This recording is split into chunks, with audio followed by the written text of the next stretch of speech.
What's up, everybody? It's your mental activist Montoya Smith, aka Black Duck.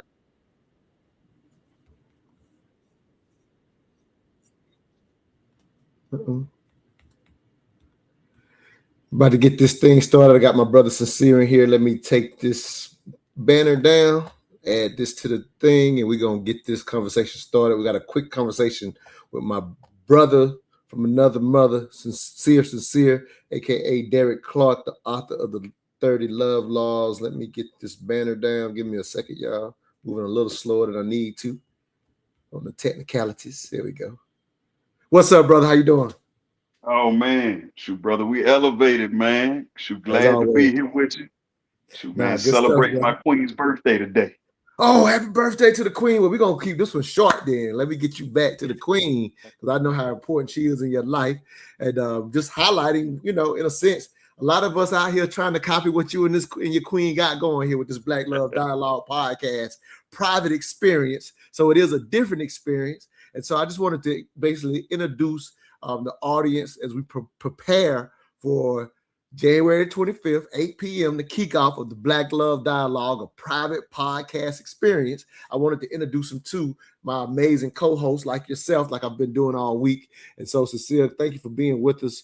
If you will, like I said, I'm going to get you back to your queen because y'all are practicing what I feel is very necessary. The foundation of the Black community has to start with the relationship between the Black man and Black woman. It is a cornerstone to any household, and a household being whole obviously gives an opportunity for the community to be whole. We are in a digital world, and as I always say with mental dialogue, for those who know me for that we could be neighbors without living next to each other. And so building up the relationships within our community, specifically for Black men and Black women, with the bad name that marriage and all that seems to carry, and people focus on how many divorces we have. I think there's an opportunity to turn it around, and we decided to go private because it's an opportunity for real healing and real learning. And I would say getting the correct expectations to move into that foundational relationship that is so important and vital to our community. So, with all that said, man, thank you for being with us. Thank you for agreeing to be a host. And so, any quick thoughts, and then I'm going to tell you why I chose you to be a part of this dialogue. Absolutely, man. I love what you're saying. This is an intentional work, family, right? So that's what we're on, right? I am a holistic relationship coach. So what that is, now that's holistic with a W, right? Like it's the process of becoming whole in all areas of your life, spiritually, mentally, and physically. That's what creates our reality, right? So uh, I'll just say this: it's impossible to become whole and not connect to everything that you need to be whole, Mm. right? So that's what we're pushing. That's what we're creating an example of. It's not just talk, it's real life. Yeah, absolutely. And all of my hosts, as the moderator, I'm the only one that is not married. I am engaged. You know what I mean? And so, so to pick out, in a sense, why I chose you, if you will, it is I've watched and learned as you and your beautiful wife Jules have basically been an example throughout the Atlanta community. I mean, y'all are known from the east side to the west side to the north side. I'm pretty sure even out the country, which y'all love because it has been a prime example of what it can look like, what it should look like. And the beautiful thing about you guys is y'all help other couples achieve it as well. You're my relationship coach for something that, I'm sorry, you're my marriage counselor. Let me get clearer with that. Going into what I'm trying to do, and in a sense, copy that Black love with a foundation. We say this private podcast is for those who are serious about love, marriage, and legacy. And it's really about putting things in order in current times. And that's the beauty of, again, why I selected the people I selected. Y'all have all been real examples. So you're not just speaking the information, y'all are speaking from experience. And then, like I said, you are actually the author of the 30 Love Laws, and we've already done some things together. You've been a part of the Mental Dialogue talk show anytime we've talked about relationships. And like I've been saying throughout this broadcast as we're promoting this, that for all of the economic and political solutions or whatever we might talk about collectively, all of that, all of those plans are for naught if we don't have this basic relationship whole again. And it's no secret that it hasn't been whole for a lot of reasons. But there's still real opportunity to do so, and we want to get off the internet, away from the noise, to give people an opportunity to get connected to people like yourself in a more in-depth way. So that's part of the private experience. It comes with a cost, if you will, because we want it for those who are serious. It's not just you have access. If you are serious about finding and understanding the order of love, marriage, and legacy, if you're serious about this podcast is absolutely for you. So without me continue to talk and talk too much, man. Again, the reason I chose you is we've already have a relationship. You are my brother, but the other part is you and your wife are an example to all of our community. Anybody in Atlanta that knows y'all too, know that we look for y'all to serve as that example. Oh man, thank you. Yeah. Thank you, brother. And one of the reasons why I wanted to do this, man, and especially during this time, before I jumped on, man, the Queen and I were just vibing. So I appreciate your patience, man. We were actually going through uh, our affirmations Nice. for her birthday, bro, and we just got in that vibe, man. And I'm like, oh man, it's time to jump on with my brother, but we wanted to carry that vibration into this space. Nice. So it was very intentional that I set it up when I did because I knew what we would be doing, right? Wow. So the people that's watching would get a unique vibration that's real, and there's no substitution for what's real. Nah, and you pretty much have spoken to it, but I've asked every co-host this, and we're going to give people an example of what the private podcast will look like here in a second. But just to answer it directly, why did you choose to be a part of a private podcast experience versus just simply starting, or being a part of a public podcast, if you will? Oh man, because it's in direct alignment. I Okay. want to be clear. It's in direct alignment with what I do, right? See, there's a lot of noise out here, brother, right? There's a lot of people that say they want more. There's a lot of people that say that they want to be more. But what I often give is that it requires an investment. It requires an intentionality, right? So to be better, to be more, to do more, to have more, you have to be intentional and attentive to the process that creates that reality. And this is a step in that process. It requires an intentional investment for you to be able to evolve and elevate. And it made 100% sense, and it's in alignment with my brand and how I move because I don't allow people to waste my time because I don't waste my time. Fair enough. I love it, brother. So with that said, we're gonna go ahead and get this clip so you can get back to your lady. And so for anybody out there watching, we call it a private podcast. The reality is you're gonna have an opportunity to be a part of it. So you're not in the comments, you're actually a part of it. So if Derrick is I'm sorry, Sinsear, as we know him. If he's on the podcast, we have several hosts, so that way we always have different viewpoints, if you will. But for example, only 2 will be featured at a time. So in the event that Sinsear is featured for that podcast, you can actually ask questions directly. We're gonna have a book called The Inner Work of Relationships be our first season, kind of as our guide, because it teaches us what we need to do individually to be a part of a relationship. So we'll use that as the guideline. But we'll also react to various clips around the internet and get these experts' opinion and talk discussions, because a lot of times what was happening on the internet, people are using the internet for a form of therapy because there's a lot of good information on the internet. The thing is, even if you hear a clip that is exact and correct, the context is lacking because you don't get a further development of what that short clip is. And so that's the opportunity for us to go in depth. We'll show clips like we're about to show now, and not only will the clips are strong in themselves, but it's the extra context in which the learning takes place.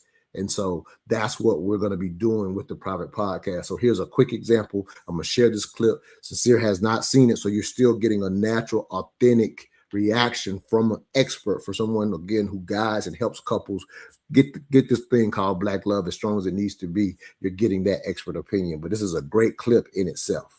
If you keep ending up with people who are both amazing and broken, it's not by accident. Your body learned a long time ago that love equals sacrifice, that connection only comes if you rescue someone out of their pain. Their brokenness makes you feel needed, and feeling needed was the closest thing that you had to love as a child. And so now you're drawn to partners who may have talent, charm, and intelligence, but underneath they're extremely wounded, addicted, and unstable. You don't just see who they are now, you see flashes of who they could be. If I just love them hard enough, maybe I can help them become that person. But here's the truth that no one's going to tell you. It takes a broken person to be attracted to a broken person. And that intoxicating attraction is your childhood replaying itself. Early on, you were forced to be the caretaker, the little therapist in a child's body. And if your parents couldn't take care of themselves, they couldn't take care of you. And a child that experiences this does the only intelligent thing that it can do, and that is to become the caretaker, so that one day the care can be returned back. And that's the trap. You fall in love with potential while living in dysfunction. You're chasing the ideal parent that you wish you had inside the partner standing in front of you. But the person most desperate for your love isn't them, it's you. The healing isn't saving another broken soul, it's finally saving your own. Good thoughts, brother. Oh man, amazing, bro. These are the conversations, man, that I often have, right? So we talk about saving the Black community, and I want to be clear about something. Our people are the most brilliant, the most intelligent, the most beautiful people on the face of this planet, right? So let's be clear and let's get that out of the way. However, there's been some things that has challenged that beauty, that intelligence, so forth and so on, right? You don't get what you want, what you like, what you love. You get what you are. You get who you are. You bring that into your world. Your magnet is what pulls that into your life, right? So when I was broken, that's when I had broken relationships. A divorce transpired from that. A failed engagement resulted in that. Why? Because I'm too busy attempting to fix the world and had not yet fixed myself, right?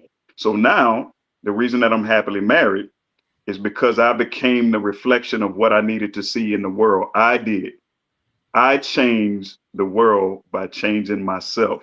And that's what affects my community in a great way. And that's another way to say most eloquently what my brother just gave us, man. And when I say my brother, is brother in thought and frequency, right? So I definitely appreciate that, brother. Great clip. Amazing. Absolutely. I'm gonna hit you with one more and I'm gonna let you get back to your queen. And so for everybody out there watching, again, you're just the additional context, basically what I said on the last when I was featuring one of our other co-hosts, we want to be the self-help for Black love, right? Specifically, and when you think about self-help, it's just basically consistently getting the information you need to think about something. Because as I always say with mental dialogue, you can't act right if you don't think right. So it's an opportunity to continue getting this correct information in a very particular way that you can, as you continue to be a part of our community, because we want you to be a part of the community. It's not just pay for, in a sense, the experience one time. Become a part of our community and continue to get this information. So here's another clip. We'll let you respond and get you out of here. Born with two dogs, invisible but real as your heartbeat. Violence and lust. When you're young, they're puppies, manageable. When you hit puberty, they become wolves, chained to your wrists, one on each side, pulling you towards destruction. The violence dog yanks you towards rage when you're disrespected, towards fists when words would work, towards domination when partnership is needed. The lust dogs pulls you towards every woman who isn't yours, towards instant gratification over lasting love, towards taking what isn't offered. Most boys think that becoming a man means letting their dogs run free. I'm a man, I do what I want. No, That's not a man, that's an animal with a credit card. A gentleman, he's mastered his dogs. When his wife frustrates him, violence sits. When his neighbor's wife smiles at him, lust heals. When his children defy him, violence stays down. When temptation whispers, lust doesn't move. Not because the dogs are gone, they're never gone. Not because he's weak, it takes infinite strength.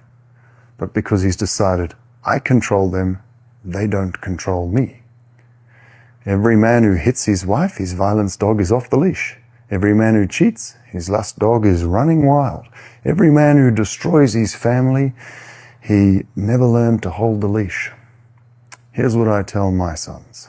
Those urges you feel, that rage, that hunger, those are your dogs. Every man has them. Your grandfather had them. I have them. The difference between a gentleman and an animal, a gentleman keeps his dogs on a short leash. Always. And when you master this, when you truly master this, something beautiful happens. Violence becomes protection, the power to defend, not destroy. Lust becomes passion, the fire for one woman, not every woman. Your dogs become your strength, not your shame, but only if you're strong enough to be their master. Because here's the truth that should terrify every father. Between 16 and 20, those chains get cut. The dogs are no longer leashed to you. If you haven't learned to control them by then, you'll spend your whole life being controlled by them, destroying relationships, traumatizing children, leaving wreckage, blaming everyone but yourself. Wow. That's sharp, man. That's strong. Yeah, that's strong, man. Have you seen my latest chain? Yes, you showed it to me. So I have a chain that has two wolves connected to an ump.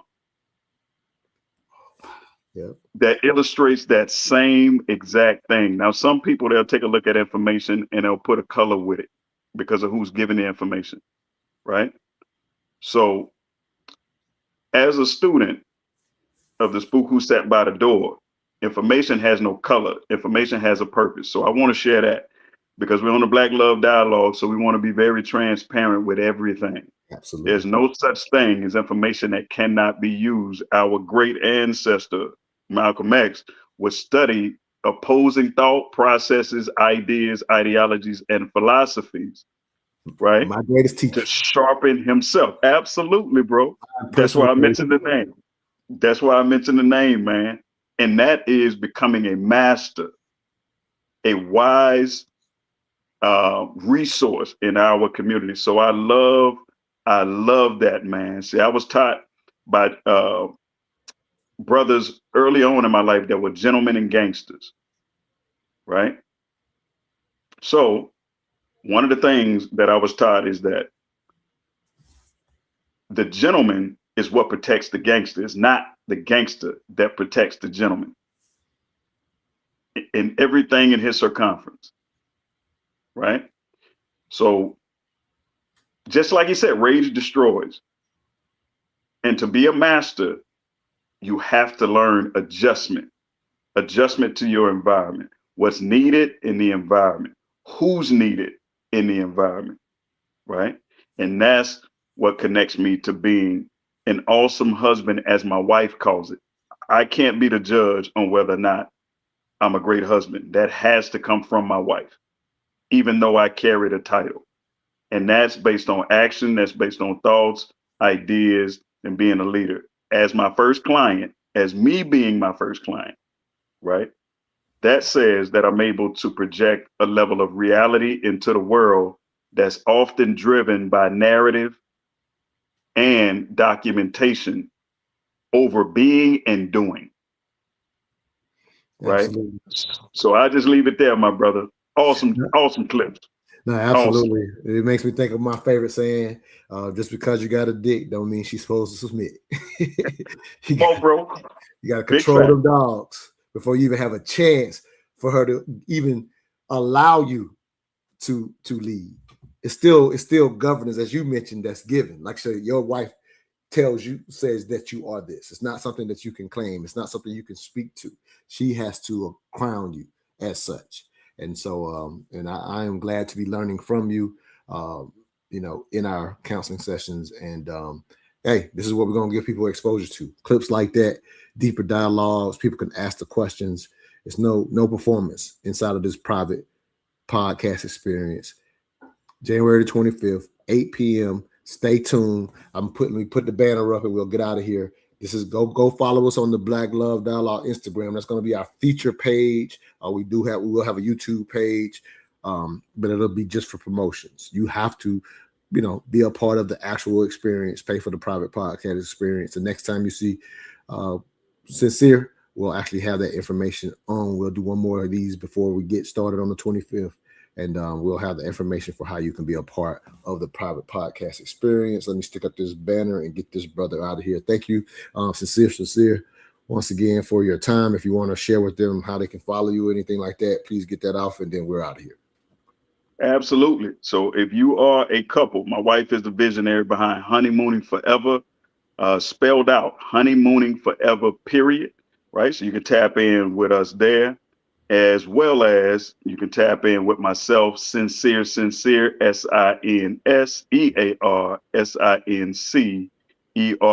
Peace and love, family. This time, we're intentional. Absolutely. We're moving the needle. We're moving the needle. Be a part of the process. If you're serious about love, marriage, and legacy, be a part of this process, as you said. All right, brother. Thank you for your time. Get back to your wife. Tell her I say happy birthday. Peace and love, brother. Thank you, man. All right, you too, King. I say.